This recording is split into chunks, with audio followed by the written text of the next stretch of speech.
Mi esposa acaba de decirme que está embarazada, pero ella no sabe que me hicieron una vasectomía desde que tenía 16 años. Cuando mi hermano mayor accidentalmente dejó embarazada a su novia en la adolescencia, mis padres decidieron que yo no podía cometer el mismo error. Así que, en mi cumpleaños número 16, en lugar de llevarme a comer pizza y pastel, mis padres me llevaron a una clínica para hacerme una vasectomía. No entendí qué significaba vasectomía hasta años después de la peor manera posible. Estaba saliendo con Sofía en ese momento, pero después de la tercera cita, supe que quería casarme con ella y formar una familia. Cuando se lo conté a mis padres, se rieron. Ella te dijo que quería 3 hijos juntos. Hijo, no puedes darle ningún hijo. Nos aseguramos de eso con tu vasectomía. Papá lo explicó sin rodeos. La verdad se sintió como un puñetazo en el estómago. Me sentí traicionado. Dejé de hablarles a mis padres esa semana. Pero no podía contárselo a Sofía. Todavía no. Estaba demasiado aterrorizado y avergonzado. Así que seguí saliendo con ella. Nos comprometimos. Luego nos casamos. Todo mientras cargaba con este secreto. Pero me prometí a mí mismo que le diría la verdad algún día cuando estuviera listo. Pero 8 meses después del matrimonio, ella sacó el tema de formar una familia. Le dije suavemente: esperemos unos años y establezcámonos, esperando que me diera más tiempo para arreglar el problema. Ella pareció decepcionada, pero siempre accedió a esperar. Y así, durante los últimos 6 meses, había estado yendo de doctor en secreto, discutiendo cirugías de reversión, siendo rechazado porque la tasa de éxito de la reversión es casi imposible. Pero mantuve la esperanza. Luego, por algún milagro, hace 2 semanas, un cirujano me respondió por correo diciendo que estaba dispuesto a probar un nuevo procedimiento conmigo. Estaba emocionado. Lo único que necesitaba hacer ahora era ganarme un poco más de tiempo antes de contarle todo. Fue cuando encontré algo extraño. Encontré sus anticonceptivos en la basura, todavía medio llenos, junto con pruebas de ovulación que claramente mostraban que ella estaba intentando quedar embarazada, mientras me decía directamente a la cara que estaba dispuesta a esperar. Quiero decir, la ironía era bastante repugnante. Su mejor amiga incluso empezó a hacer bromas durante nuestras salidas sobre bebés sorpresa y cómo los accidentes siguen siendo bendiciones y que nunca podíamos estar demasiado seguros. Me di cuenta de que Sofía había estado intentando atraparme para finalmente tener el bebé que quería mientras yo era secretamente estéril. Pero no importaba porque después de la cirugía podría darle lo que quería. Lo que no me di cuenta era que ella lo haría realidad por su cuenta. Tuve que salir de la ciudad por una convención de trabajo durante 4 días. Cuando regresé, Sofía parecía diferente, más viva, feliz y esperanzada. Cuando le pregunté qué había cambiado, mencionó que su compañero de trabajo, Alejandro, había estado ayudándola mientras yo estaba fuera, haciéndole compañía. Me sentí aliviado. Tal vez todo lo que necesitaba era algo de espacio y un amigo para distraerla hasta mi cirugía. Pero esa misma noche, encontré a Sofía sollozando en el sofá. Me senté a su lado, preocupado de que algo malo hubiera pasado cuando de repente levantó 3 pruebas de embarazo positivas, con manos temblorosas. Estamos embarazados, celebró, envolviendo sus brazos alrededor de mi cuello mientras seguía llorando en mi oído. Sé que es aterrador, pero podemos hacerlo. Seremos padres increíbles juntos. Lo sé, susurró a través de sus sollozos. Me quedé allí aturdido y mareado. Esto era imposible. Antes de que pudiera procesar nada, ella estaba al teléfono llamando a su madre y a su hermana y a su mejor amiga. Pasó el resto del día mirando suministros para bebés en Amazon, mostrándome videos en su teléfono para ayudarnos a prepararnos para la paternidad, e incluso me ordenó una camisa de World's Greatest Dad para animarme. Pero no podía sentirme feliz porque sabía que no era el padre, pero no podía decirle cómo lo sabía. Cuando ella estaba ocupada, abrí su app de seguimiento y vi que había estado embarazada de 6 semanas, según las fechas, exactamente el mismo tiempo en que yo había estado fuera de la ciudad por la convención de trabajo. La misma semana, ella siguió mencionando a su compañero de trabajo, Alejandro, quien aparentemente estuvo en la casa ayudándola con un proyecto importante. Sabía la verdad, pero no podía enfrentarla hasta que llegué a casa 2 días después para encontrarla sentada en la cocina con una expresión sombría, sosteniendo un pedazo de correo. Mi carta de confirmación de cirugía de reversión de vasectomía. Me miró y preguntó en voz baja: ¿cuánto tiempo has tenido una vasectomía? Me senté a su lado con la misma expresión sombría. Desde que tenía 16, le dije, explicando cuán crueles fueron mis padres, como no tuve elección. Ella miró la carta de nuevo, luego a la prueba de embarazo positiva orgullosamente exhibida en el mostrador, ninguno de nosotros diciendo nada, pero ambos sabíamos. Y ahora había exactamente una cosa que quedaba por hacer. Nos sentamos allí en la cocina sin decir nada, durante lo que se sintió como horas, pero probablemente fueron solo 20 minutos. La carta de cirugía estaba en la mesa entre nosotros con mi nombre impreso en la parte superior. La prueba de embarazo seguía en el mostrador donde la había dejado esa mañana. 3 líneas rosadas que probaban que algo imposible había sucedido. Seguí mirando la carta, luego la prueba, luego de nuevo la carta. Ella hizo lo mismo. Ninguno de nosotros se movió. Ninguno de nosotros intentó explicar o hacer excusas. Ambos sabíamos lo que esto significaba. El reloj de la cocina tic-tacaba lo suficientemente fuerte como para que pudiera contar cada segundo pasando. Vi sus manos temblar mientras recogía la carta y la leía de nuevo, como si quizás las palabras cambiaran si miraba una vez más. No cambiaron. Finalmente me obligué a hablar porque el silencio estaba haciendo todo peor. Le dije que necesitábamos hacer una prueba de paternidad. Mi voz salió más firme de lo que esperaba, casi calmada. Me miró con lágrimas corriendo por su rostro y asintió lentamente. No discutió. No intentó decirme que de alguna manera seguía siendo mío. No sacó milagros o misterios médicos. Solo asintió y se limpió los ojos con el dorso de la mano. Esa noche, agarré mi almohada y una manta y fui a la habitación de huéspedes. Fue la primera vez en todo nuestro matrimonio que dormimos en habitaciones diferentes. Me acosté allí en la oscuridad, mirando al techo, intentando organizar mis pensamientos en algo que tuviera sentido. Empecé a hacer listas en mi cabeza, cosas que sabía con seguridad versus cosas que solo estaba suponiendo. Sabía que me habían hecho una vasectomía cuando tenía 16. Sabía que era permanente. Sabía que había estado fuera durante 4 días en un asunto de trabajo. Sabía que ella estaba de 6 semanas según lo que decía la app. Sabía que el tiempo coincidía exactamente con cuando estuve fuera de la ciudad. Esos eran hechos. Todo lo demás era solo yo intentando llenar los espacios en blanco. Seguí separando lo que era real de lo que me había estado diciendo a mí mismo para sentirme mejor. La versión de fantasía donde de alguna manera todo salía bien. La versión real donde mi esposa estaba teniendo el bebé de otro hombre. No dormí mucho. A la mañana siguiente la encontré en la cocina haciendo café. Tenía su teléfono fuera y empezó a mostrarme artículos antes de que siquiera me sentara. Habló sobre cómo las vasectomías a veces fallan. Me mostró historias sobre hombres que embarazaron a sus parejas años después de la cirugía. Me leyó estadísticas sobre reversiones espontáneas. Escuché y bebí mi café y no interrumpí. Cuando finalmente dejó de hablar, le dije que igual íbamos a hacer la prueba de paternidad. Me miró por un largo momento y luego dejó su teléfono. No lo sacó de nuevo después de eso.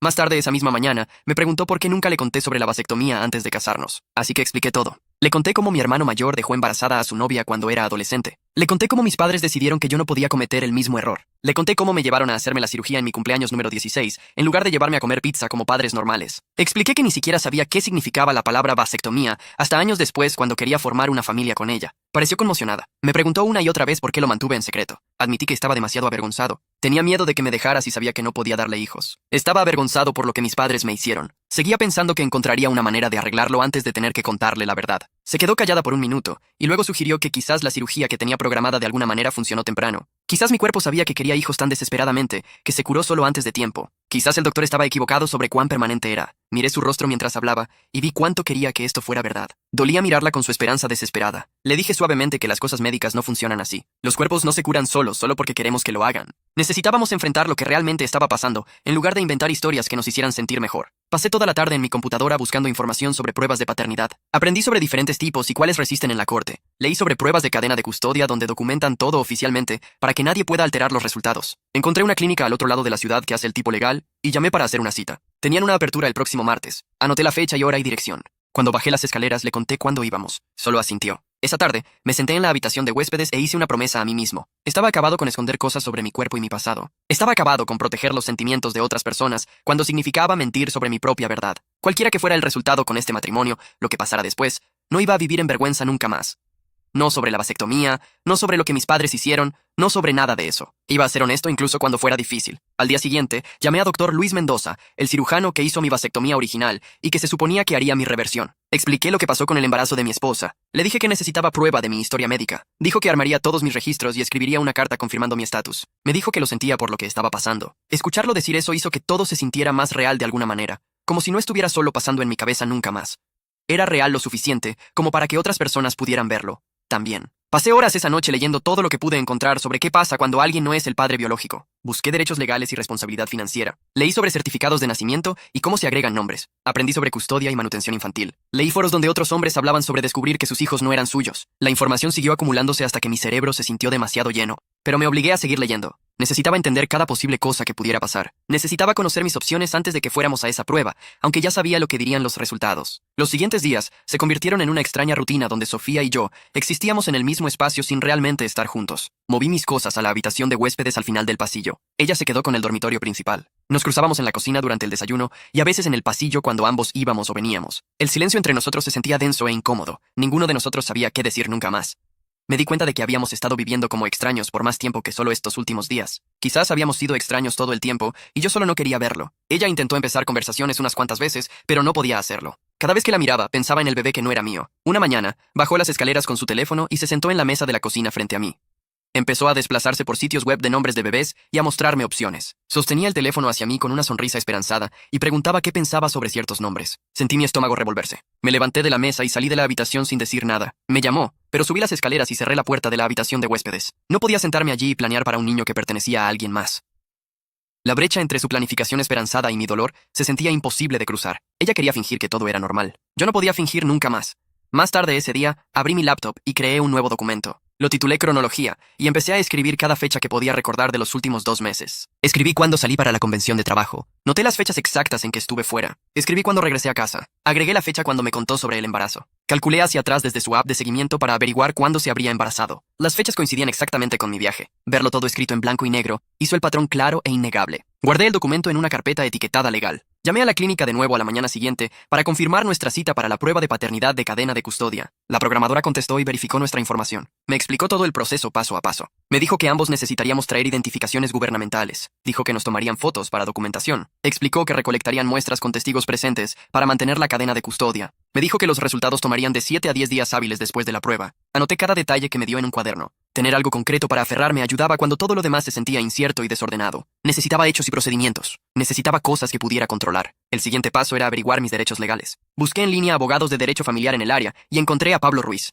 Su sitio web decía que se especializaba en casos de paternidad y divorcio. Llamé a su oficina y programé una consulta para esa semana. Cuando me reuní con Pablo en su oficina, me pidió que explicara toda la situación desde el principio. Le conté sobre la vasectomía cuando tenía 16. Expliqué sobre el embarazo de mi esposa. Le mostré mi documento de cronología. Escuchó atentamente y tomó notas. Me dijo que si no era el padre biológico, no tenía obligación legal con el niño. Explicó que estar casado no me hacía responsable automáticamente si la prueba de paternidad probaba lo contrario. Pero luego me preguntó qué quería para mi matrimonio y mi futuro. Esa pregunta golpeó más fuerte de lo que esperaba. No tenía una respuesta clara todavía. Pablo dijo que podía ayudarme con lo que decidiera. También sugirió que obtuviera documentación oficial de mi historia de vasectomía para respaldar mi caso. Me dio la información de contacto de Dr. Luis Mendoza y dijo que Dr. Luis podía proporcionar los registros médicos que necesitaba. Llamé a la oficina de Dr. Luis esa tarde y expliqué lo que estaba pasando. Dr. Luis me recordó de nuestras consultas previas sobre la cirugía de reversión. Dijo que armaría todos mis registros médicos de la vasectomía original. Ofreció escribir una carta confirmando que había sido estéril desde los 16 años. Cuando fui a recoger los documentos unos días después, Dr. Luis me entregó un sobre grueso. Dentro estaban registros detallados de cuando tenía 16.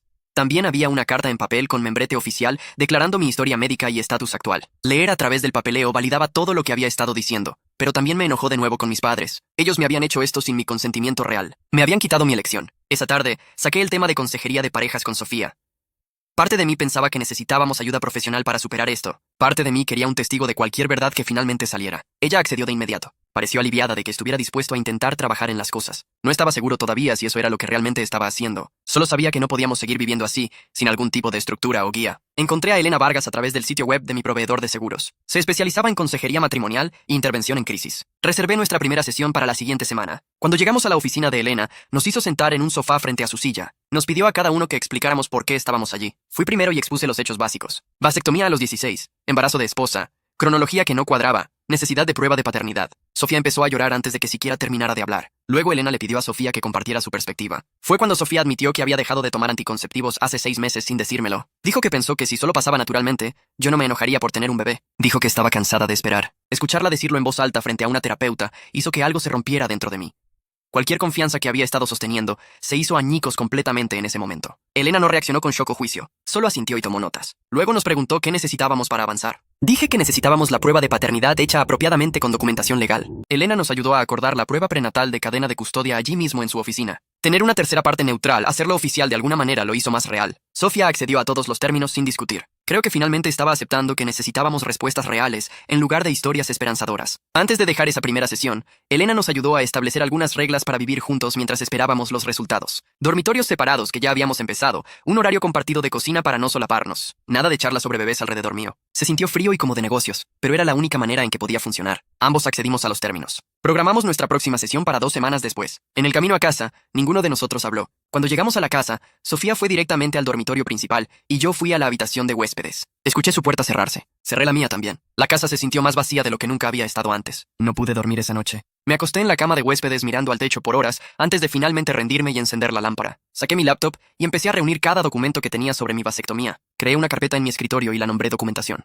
Copié los registros médicos que Dr. Luis me había dado. Agregué la carta de confirmación de cirugía que Sofía había encontrado en el correo. Tecleé una cronología con fechas y eventos, intentando organizar todo en un lugar. Cuando tenía 16 y me hicieron la vasectomía. Cuando empecé a salir con Sofía. Cuando nos casamos. Cuando dejó de tomar anticonceptivos sin decírmelo. Cuando salí para la convención. Cuando me contó sobre el embarazo. Verlo todo expuesto en blanco y negro me hizo sentir menos loco. Tenía hechos. Tenía prueba. Tenía evidencia de que lo que sabía que era verdad, era realmente verdad. Guardé todo y lo respaldé en 3 lugares diferentes. Luego finalmente me dormí alrededor de las 4:00 de la mañana, con mi laptop todavía abierta en la cama. A la tarde siguiente, Sofía llamó a la puerta de la habitación de huéspedes. Abrí y ella estaba sosteniendo su teléfono mirando esperanzada y un poco desesperada. Me mostró artículo tras artículo sobre fallos de vasectomía. Historias sobre hombres que embarazaron a sus parejas años después del procedimiento. Casos de reversión espontánea donde los tubos de alguna manera se reconectaron solos. Desplazó a través de foros médicos y hilos de Reddit, apuntando a comentarios de personas reclamando que les pasó a ellos. Su voz se hizo más alta y rápida mientras hablaba, como si estuviera intentando convencernos a ambos al mismo tiempo. Escuché sin interrumpir. Cuando terminó, le dije que apreciaba que quisiera creer en un milagro. Dije que entendía por qué estaba buscando esperanza. Pero luego le dije que íbamos a confiar en la prueba médica, no en historias de internet de extraños. Íbamos a obtener la respuesta real de doctores reales con procedimientos apropiados. Me miró por un largo momento y luego asintió lentamente. Dejó de mostrarme artículos después de eso. Unos días después, me di cuenta de que necesitaba los registros originales de vasectomía de cuando tenía 16. Doctor Luis me había dado copias de sus archivos, pero quería la documentación completa. Necesitaba todo en un lugar. Llamé a mi papá y le pregunté si todavía tenía el papeleo de esa visita a la clínica. La conversación fue tensa e incómoda. Preguntó por qué lo necesitaba y le dije que estaba reuniendo mi historia médica. No preguntó preguntas de seguimiento. Ninguno de nosotros mencionó lo que realmente me habían hecho o por qué. Ninguno de nosotros habló sobre el hecho de que me quitaron mi elección cuando era solo un niño. Dijo que miraría a través de sus archivos y me enviaría copias. Su voz sonaba tensa y defensiva, pero accedió. Colgamos después de menos de 5 minutos. Ese fin de semana, fui al supermercado a recoger algunos básicos, ya que había estado evitando la cocina cuando Sofía estaba alrededor. Estaba en el pasillo de cereales cuando vi a Laura empujando un carrito hacia mí. Era la mejor amiga de Sofía, la que había hecho todas esas bromas sobre bebés sorpresa y accidentes felices. Cuando me vio, toda su cara cambió. Miró hacia su carrito e intentó dar la vuelta, pero ya la había visto. Seguí caminando hacia ella porque no iba a facilitárselo. Cuando nos acercamos, murmuró un rápido «Hola» y no me miró directamente. Sus ojos se desviaron a los estantes, al piso, a cualquier lugar menos mi rostro. Dije hola de vuelta y mantuve mi voz normal. Nos quedamos allí por unos segundos incómodos, y luego hizo alguna excusa sobre olvidar algo y se apresuró a irse. Me di cuenta de que Sofía debía haberle contado todo. Laura sabía sobre la vasectomía y el embarazo, y la cronología que no cuadraba. Se sentía culpable por su rol en animar a Sofía a atraparme con un bebé. Verla prácticamente huir de mí hizo que toda la situación se sintiera aún más real. El siguiente lunes llamé a la clínica de nuevo para programar la prueba real de cadena de custodia. La programadora me guió a través del proceso de nuevo y elegimos una fecha para la siguiente semana. Explicó que necesitarían que ambos estuviéramos allí para la admisión y recolección de muestras. Dijo que los resultados tomarían de 7 a 10 días hábiles después de eso. Anoté toda la información y le agradecí. Después de colgar, me senté con mi teléfono en la mano, sintiéndome ansioso y aliviado al mismo tiempo. La cita se sentía demasiado pronto y no lo suficientemente pronto.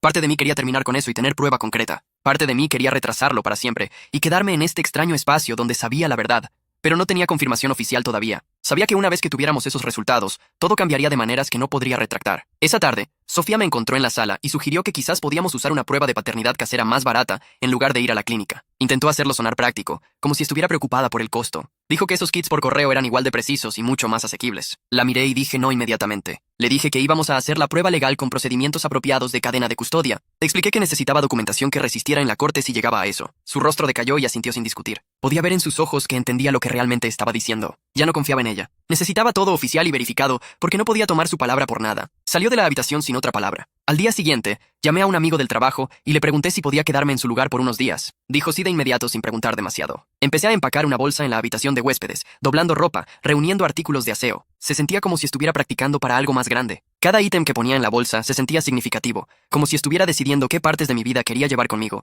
y qué estaba listo para dejar atrás. No estaba seguro si regresaría después de unos días o si esto era el comienzo de algo permanente. Cerré la bolsa y la puse junto a la puerta. Cuando llegó nuestra segunda sesión de consejería la siguiente semana, Elena me pidió que hablara sobre la vasectomía y cómo me había afectado. Empecé a explicar la vergüenza que había cargado por años sobre mi cuerpo. Hablé sobre sentirme roto y menos que otros hombres. Describí el miedo y la vergüenza que me habían impedido contarle la verdad a Sofía. Elena escuchó atentamente y luego me ayudó a nombrar lo que mis padres realmente habían hecho. Usó palabras como violado mi consentimiento y quitado mi autonomía corporal. Explicó que lo que me pasó a los 16 fue una forma de abuso, incluso si mis padres pensaban que me estaban protegiendo. Decirlo todo en voz alta frente a Sofía me hizo darme cuenta de cuán profunda era realmente esa herida. Había estado cargando este daño por más de una década y había moldeado cada elección de relación que había hecho. Luego Elena se volvió para abordar lo que Sofía había hecho. Dijo directamente que dejar de tomar anticonceptivos sin mi conocimiento también era una violación de consentimiento. Explicó que las decisiones reproductivas tienen que ser mutuas y que intentar quedar embarazada sin decírmelo era una traición de confianza. Escuchar a una profesional nombrarlo de esa manera me hizo sentir vindicado. Alguien más podía ver lo que me habían hecho, pero también me sentí desconsolado porque mi esposa, la persona que había elegido para construir una vida, me había hecho esto. Cerca del final de la sesión, me volví hacia Sofía y le pregunté directamente sobre la cronología con el compañero de trabajo durante mi viaje. Mantuve mi voz calmada y factual. Le dije que necesitaba entender qué pasó y cuándo. Expliqué que no estaba intentando castigarla, pero merecía saber la verdad sobre mi propia vida. Me miró con lágrimas empezando a formarse, pero no miré hacia otro lado. Se limpió los ojos y empezó a hablar, pero sus palabras salieron entrecortadas e inciertas. Dijo que no podía recordar todos los detalles porque había estado tan estresada conmigo fuera y sintiéndose sola en la casa. Mencionó que el nombre del compañero de trabajo era realmente Alejandro con una J, no Alejandro, y que habían salido unas cuantas veces durante esa semana. Cuando presioné por específicos sobre qué días y qué hicieron, se puso defensiva y dijo que no estaba en juicio. Me dijo que estaba intentando ser honesta, pero yo lo estaba haciendo imposible interrogándola como si fuera una criminal. Sentí mi frustración creciendo, pero me obligué a quedarme callado. Me di cuenta de que presionarla ahora solo la haría cerrarse más. Decidí dejarlo ir y esperar a que la prueba de paternidad forzara la verdad real a salir. Elena notó la tensión y sugirió que tomáramos un descanso de ese tema por ahora. La sesión terminó pronto después y manejamos a casa en autos separados. 3 días después, Estacionamos en el lote de la clínica médica para la prueba de paternidad de cadena de custodia. El edificio se veía simple y profesional con siding gris y ventanas tintadas. Entramos juntos pero nos paramos aparte en el área de espera. Una mujer en el mostrador de recepción nos entregó portapapeles con formularios de admisión. Llené mi información personal mientras Sofía hacía lo mismo en el otro extremo de la sala de espera. Cuando nos llamaron atrás, una técnica en scrubs azules verificó ambas nuestras identificaciones con foto contra los formularios. Nos tomó fotos con una cámara digital y nos hizo firmar múltiples documentos de consentimiento. Explicó que todo el proceso sería presenciado y documentado para propósitos legales. Nos llevó a una pequeña sala de examen y frotó el interior de mi mejilla con un palo de algodón largo. Luego hizo lo mismo con Sofía. Etiquetó cada contenedor de muestra con nuestros nombres y números de ID mientras mirábamos. Nos hizo inicialar las etiquetas para confirmar que eran correctas. Todo se sintió frío y oficial, como si fuéramos evidencia en un crimen en lugar de una pareja casada. Me sentí entumecido mirando cómo sellaba las muestras en bolsas de plástico y llenaba papeleo de cadena de custodia. Nos dijo que los resultados tomarían de 7 a 10 días hábiles y llamarían con la información. Salimos de la clínica y volvimos a nuestros autos separados sin decirnos nada. La tarde siguiente, me senté en la oficina de Pablo Ruiz repasando qué pasaría una vez que tuviéramos los resultados de la prueba. Su oficina tenía muebles de madera oscura y libros de ley alineando las paredes. Sacó una carpeta y me guió a través de los diferentes posibles resultados, aunque ambos sabíamos lo que mostrarían los resultados. Explicó que si no era el padre biológico, no tenía obligación legal con el niño. Habló sobre acuerdos de separación y cómo dividiríamos propiedad y finanzas. Dijo que en nuestro estado, un niño nacido durante el matrimonio se asume automáticamente ser del esposo, a menos que tomemos acción legal. Explicó que necesitaríamos presentar papeleo para remover mi nombre del certificado de nacimiento y establecer que no tengo derechos o responsabilidades parentales. Mencionó que Sofía necesitaría identificar al padre biológico para que esa persona pudiera ser listada en su lugar. Preguntó si quería perseguir un divorcio de inmediato o empezar con una separación legal. Le dije que necesitaba ver los resultados de la prueba primero antes de tomar esa elección, aunque ya sabía la respuesta. Asintió y dijo que era razonable. Me dio tarea para pensar sobre qué quería en términos de dividir activos y si quería quedarme con la casa o venderla. Su enfoque directo me ayudó a sentirme menos abrumado por todos los detalles legales. 2 días después, mi teléfono sonó con el número de mi papá. Casi no contesté, pero lo tomé en el cuarto timbre. Preguntó inmediatamente por qué estaba desenterrando el pasado y solicitando registros médicos viejos. Su voz tenía ese borde defensivo que hacía que mis hombros se tensaran. Le dije calmadamente que necesitaba la documentación por razones legales. Quería saber qué tipo de razones legales, y dije que no estaba listo para explicar todo todavía. Mi mamá se puso en la línea y preguntó si nos estaban demandando o si algo estaba mal. Repetí que solo necesitaba copias del papeleo de vasectomía de cuando tenía 16.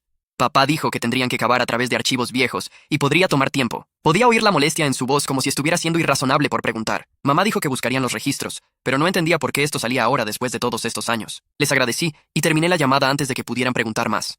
Su tono dejaba claro que pensaban que estaba haciendo un gran problema de nada. 4 días después de esa conversación, mi mamá llamó a mi celular en la tarde. Estaba sentado en el sofá de mi amigo cuando vi su nombre aparecer. Sonaba diferente esta vez, más callada y menos defensiva. Dijo que necesitaba hablar conmigo sin papá alrededor. Admitió que siempre se había sentido culpable por la decisión de la vasectomía. Me dijo que había querido esperar hasta que fuera mayor, pero papá había estado tan preocupado después de lo que pasó con mi hermano. Dijo que fue junto con eso porque no quería pelear con él, pero lo había lamentado por años. Me dijo que encontró algunos de los registros médicos en un gabinete de archivos viejo y me los estaba enviando. Dijo que había una nota incluida donde intentaba explicarse mejor. Su voz se quebró cuando dijo que deseaba que hubieran manejado las cosas de manera diferente. No sabía qué decir, así que solo le agradecí por enviar los papeles. Después de colgar, sentí esta extraña mezcla de enojo y empatía. Parte de mí quería quedarse enojado con ella, pero otra parte se sentía triste de que hubiera estado cargando culpa por tanto tiempo. El sobre de mi mamá llegó 2 días después. Lo abrí en la mesa de la cocina de mi amigo y saqué un montón de formularios médicos fotocopiados. El papeleo era de la clínica donde me llevaron en mi cumpleaños número 16. Leí a través de los formularios de consentimiento que mis padres habían firmado. Había múltiples párrafos explicando que la vasectomía se consideraba una forma permanente de control de natalidad. El lenguaje hablaba sobre irreversibilidad y cómo las tasas de éxito de reversión eran muy bajas. Vi la firma de mi papá en la parte inferior y la de mi mamá al lado. Mirar esos formularios me hizo pensar en esa versión de mí mismo de 16 años que no entendía qué estaba pasando. Recordé sentarme en esa sala de espera de la clínica, pensando que solo estaba yendo a un chequeo regular. Sentí dolor por ese niño que confiaba en sus padres y no sabía que le estaban quitando su elección de tener hijos algún día. Me senté allí por un largo tiempo solo mirando los papeles y sintiendo el peso de lo que me habían hecho. En nuestra tercera sesión de consejería la siguiente semana, Elena empezó preguntando cómo estábamos ambos lidiando con todo. La sesión se sintió más pesada que las previas. Dijo que quería cambiar nuestro enfoque a la responsabilidad y qué necesitaba cada uno para avanzar. Le pidió a Sofía que hablara sobre sus elecciones y su impacto en mí. Sofía empezó a llorar casi inmediatamente, pero Elena la empujó gentilmente a quedarse en la conversación. Me pidió que hablara sobre cómo se sentía la traición y qué necesitaba de Sofía ahora. La conversación se hizo más dura y más honesta de lo que había sido antes. Podía sentir que ambos finalmente enfrentábamos lo que nos habíamos hecho el uno al otro, en lugar de evitarlo. Elena no dejó que ninguno de nosotros se escondiera detrás de excusas o desviara la culpa. Nos mantuvo volviendo a los temas centrales de confianza y consentimiento y honestidad. Durante esa misma sesión, Sofía admitió algo nuevo que hizo que mi estómago cayera. Dijo que realmente había dejado de tomar anticonceptivos hace 8 meses, no 6 meses como me dijo antes. Dijo que había tenido miedo de contarme la verdad completa porque hacía que sus acciones parecieran peores. Sentí que cualquier confianza que me quedaba se desmoronaba completamente. Me di cuenta de que había estado mintiendo en capas, solo admitiendo piezas de verdad cuando se acorralaba. Cada nueva confesión me hacía preguntarme qué más seguía ocultando. Elena le preguntó por qué seguía ajustando la cronología y Sofía dijo que estaba avergonzada. Señalé que la vergüenza no excusaba mentir y que cada vez que cambiaba su historia hacía todo peor. Sofía asintió y se disculpó de nuevo, pero las disculpas se sentían vacías ahora. Miré a Sofía y le dije que necesitaba decir algo que había estado pensando por días. Dije que lo que me molestaba más no era solo la mentira o incluso el engaño,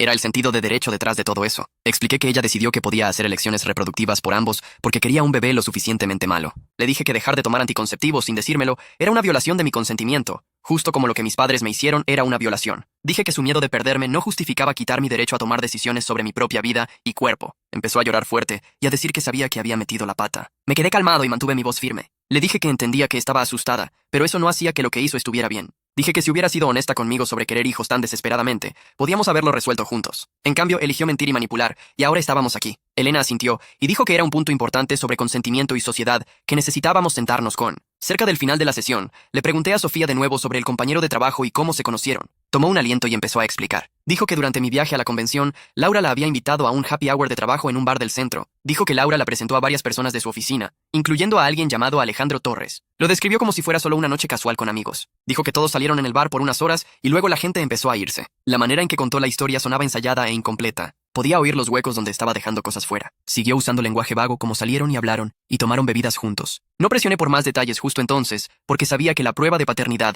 llenaría lo que no estaba diciendo. Pero escucharla intentar hacer que sonara inocente y accidental solo me hizo más seguro de que sabía exactamente lo que había hecho. La sesión terminó y programamos la cita en la clínica para la mañana siguiente. Sofía y yo manejamos allí en silencio. La tensión entre nosotros haciendo que incluso la radio se sintiera demasiado fuerte. En la clínica, pasamos por el proceso de admisión con una técnica que verificó nuestras IDs y tomó fotos para el papeleo de cadena de custodia. La técnica explicó que Sofía necesitaría proporcionar una muestra de sangre para la prueba de paternidad prenatal no invasiva. Se arremangó y la técnica sacó varios viales de sangre mientras yo me sentaba en la silla de la esquina mirando. La técnica etiquetó todo cuidadosamente y nos hizo a ambos firmar formularios confirmando que presenciamos la recolección. Luego nos dijo que los resultados tomarían de 7 a 10 días hábiles para procesar. Sentí mi estómago caer con esas palabras porque significaba esperar otra semana o más en este horrible limbo. La técnica nos entregó un panfleto sobre el proceso de prueba y programó una cita de seguimiento para revisar resultados. Salimos caminando de regreso al auto y me di cuenta de que toda mi vida estaba suspendida, esperando confirmación de lo que ya sabía en mi instinto. El manejo a casa fue callado de nuevo y dejé a Sofía antes de dirigirme a mi sesión individual con Elena esa tarde. Había estado evitando contarle a amigos sobre nada de esto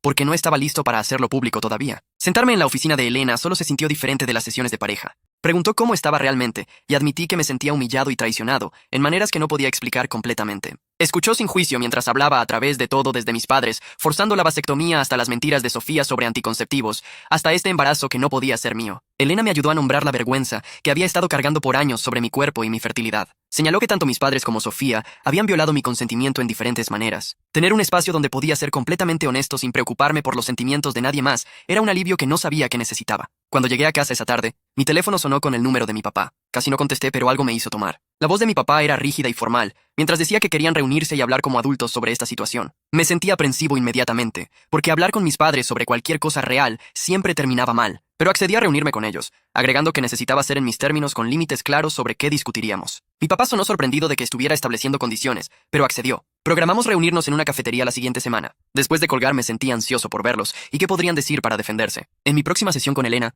le conté sobre la reunión próxima con mis padres. Pasó la hora entrenándome en declaraciones de límites y ayudándome a practicar qué necesitaba decir. Pasamos por diferentes escenarios donde podrían ponerse defensivos o intentar minimizar lo que habían hecho. Elena me hizo practicar diciendo en voz alta cómo su decisión de forzar una vasectomía en mí afectó toda mi vida adulta. Me recordó que no les debía perdón o consuelo, que esta reunión era sobre mí expresando mi verdad. Practicamos que me quedara calmado, incluso si se molestaban o intentaban hacer que se tratara de sus sentimientos. Para el final de la sesión, me sentí más preparado, pero todavía nervioso. Esa misma semana, Sofía y yo tuvimos otra sesión de pareja donde las cosas finalmente se abrieron. Le pregunté directamente sobre la cronología con el compañero de trabajo de nuevo, manteniendo mi voz firme. Miró hacia sus manos por un largo tiempo, antes de finalmente admitir que hubo un encuentro con Alejandro Torres, el compañero de trabajo que Laura le había presentado en ese happy hour. Dijo que fue solo una vez, y lo lamentó inmediatamente después. Escucharla finalmente decirlo en voz alta me hizo sentir físicamente enfermo, como si pudiera vomitar allí mismo en la oficina de Elena. Pero también me sentí aliviado de una manera extraña por finalmente tener una verdad concreta después de semanas de ella siendo vaga y evasiva. Pregunté si le había contado a Alejandro sobre el embarazo todavía. Sofía sacudió la cabeza y admitió que no lo había contactado. Sentí enojo subir en mi pecho y le dije que todavía estaba evitando responsabilidad. Dije que Alejandro tenía derecho a saber que podría ser un padre independientemente de lo que pasara con nuestro matrimonio. Sofía empezó a llorar y dijo que tenía miedo de decírselo. Me quedé firme y dije que eso no era una excusa, que necesitaba enfrentar lo que había hecho. Elena apoyó esto y dijo que Sofía necesitaba informar a Alejandro pronto. 9 días después del sorteo de sangre, recibí una llamada de la clínica diciendo que mis resultados estaban listos. Manejé allí inmediatamente, mis manos temblando en el volante. La recepcionista me entregó un sobre sellado y caminé a mi auto en el lote de estacionamiento. Me senté allí y lo abrí, leyendo los resultados de la prueba de paternidad que mostraban 0% de probabilidad de que yo fuera el padre biológico. Leí el reporte 3 veces, mirando los números y el lenguaje científico que confirmaba lo que había sabido todo el tiempo. Aunque lo esperaba, verlo escrito en blanco y negro hizo que todo fuera real de una manera que no era antes. Me senté en ese lote de estacionamiento por casi una hora solo sosteniendo el papel e intentando procesar que mi matrimonio estaba verdaderamente terminado. Cuando llegué a casa esa tarde, encontré a Sofía en la sala. Le dije que quería una separación. Inmediatamente empezó a discutir, diciendo que podíamos trabajar en esto y que la consejería estaba ayudando. Me quedé calmado y firme, explicando que demasiada confianza había sido rota entre nosotros. Dije que necesitaba espacio para averiguar qué quería para mi futuro. Sofía lloró y me pidió que no me rindiera con nosotros, pero no vacilé. Le dije que ya había contactado a Pablo sobre los próximos pasos. Al día siguiente me reuní con Pablo en su oficina. Redactó un acuerdo de separación temporal que delineaba arreglos de vivienda y responsabilidades financieras. Pasamos por cada detalle como quién se quedaría en la casa y cómo dividiríamos facturas y qué cronología estábamos mirando. Pasar por todos los específicos legales se sintió entumecidamente práctico, como si estuviera organizando la vida de alguien más en lugar de desarmar mi propio matrimonio. Pablo fue profesional y exhaustivo, asegurándose de que entendiera cada cláusula antes de firmar nada. Luego discutimos el certificado de nacimiento y derechos parentales. Pablo explicó que ya que Sofía y yo estábamos casados, automáticamente sería listado como el padre en el certificado de nacimiento, a menos que tomáramos pasos legales para prevenirlo. Dijo que necesitaba ser muy claro sobre qué quería. Le dije directamente que no quería ninguna responsabilidad legal o financiera por un niño que no era mío, y biológicamente. Pablo asintió y tomó notas sobre presentar el papeleo necesario para protegerme de ser asignado paternidad por defecto. Dijo que necesitaríamos involucrar a Alejandro en algún punto para establecer sus derechos y responsabilidades como el padre biológico. La reunión duró 2 horas, y para el final me sentí exhausto pero también aliviado de tener un camino legal claro adelante. Esa misma tarde llamé a Dr. Luis sobre mi cirugía. Expliqué todo lo que había pasado con la prueba de paternidad y la separación. Le dije que necesitaba posponer la reversión porque mi vida estaba demasiado inestable ahora para tomar decisiones sobre fertilidad futura.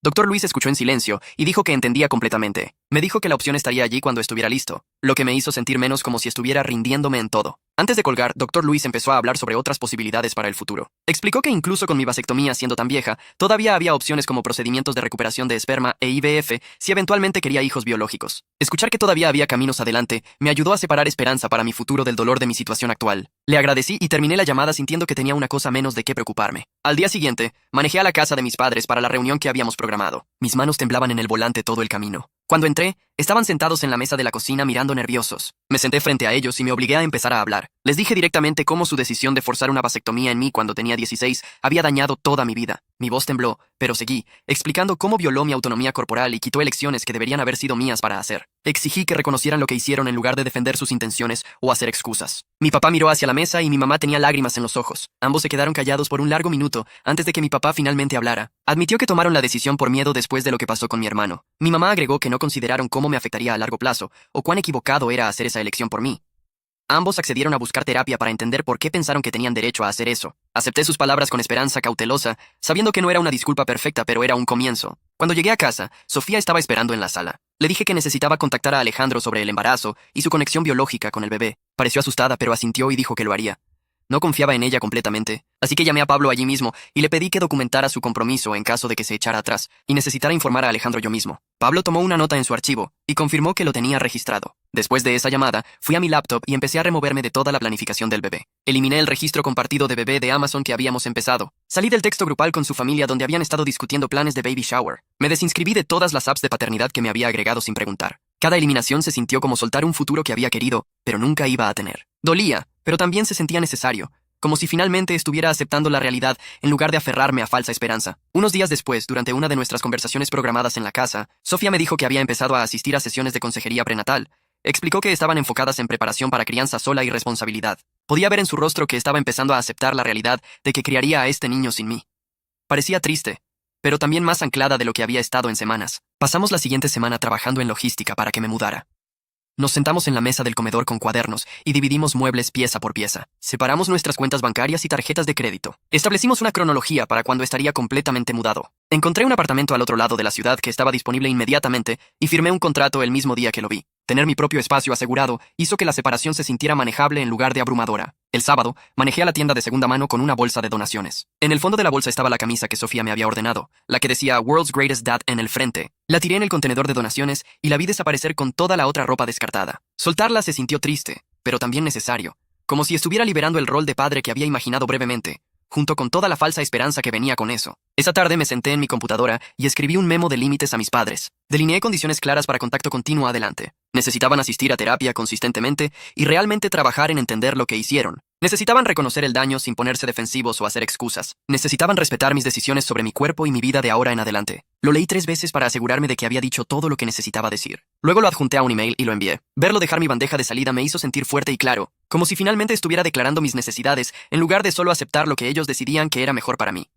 2 días después, Sofía llamó a mi puerta del dormitorio y preguntó si podíamos hablar. La seguí a la sala donde se sentó en el borde del sofá mirando nerviosa. Me dijo que había contactado a Alejandro y explicado todo sobre el embarazo. Él estuvo conmocionado al principio, pero después de pensarlo, accedió a estar involucrado como el padre biológico. Me mostró mensajes de texto en su teléfono donde preguntaba sobre citas con el doctor y dijo que quería apoyar al bebé. Sentí esta extraña combinación de alivio y tristeza al lavarme. Alivio porque el bebé tendría un padre que quería estar allí, pero dolor porque hacía que todo se sintiera tan final. Mi matrimonio realmente estaba terminando. No había vuelta atrás desde este punto. La siguiente semana, nos reunimos con Pablo para presentar los papeles de separación legal. Nos sentamos frente a cada uno en su mesa de conferencias y pasamos por cada sección juntos. Dividimos nuestra cuenta bancaria compartida 50-50. Accedimos a que yo tomara mi auto y ella se quedara con el suyo. Dividimos la lista de muebles que habíamos hecho antes. Todo el proceso se sintió como de negocios, pero también profundamente triste, como si estuviéramos desmantelando nuestra vida juntos, pieza por pieza, con marcas de verificación y firmas. Cuando llegamos a la parte sobre el bebé, Pablo lo dejó claro en el papeleo que no tenía responsabilidad legal o financiera, ya que no era el padre biológico. Sofía firmó sin discutir. Ambos reconocimos en voz alta que nos habíamos herido el uno al otro en maneras que no podían ser arregladas, que demasiada confianza había sido rota en ambos lados. Pablo presenció nuestras firmas y dijo que presentaría todo con la corte para fin de semana. Ese sábado, subí a mi auto y solo manejé sin destino en mente. Tomé caminos secundarios a través de barrios que nunca había visto antes. Ventanas abajo, radio apagada, solo pensando. Después de 1 hora, estacioné en un lote de gasolinera y llamé a la oficina de Elena para programar mi próxima cita de terapia. La recepcionista me reservó para 2 semanas después. Luego abrí mi calendario en el teléfono y desplacé adelante 6 meses. Encontré un día vacío y tecleé una nota para llamar a Dr. Luis sobre opciones de fertilidad. El camino adelante se sentía incierto y algo aterrador, pero estaba construyendo una vida basada en verdad y límites claros ahora, y eso se sentía como suficiente por ahora. Esa es la historia y la pequeña lección dentro de ella. Esperemos que te diera algo en qué pensar o quizás algo para intentar. De cualquier manera, eso es lo que hace que compartir valga la pena. Suscríbete y sigamos aprendiendo a través de estos.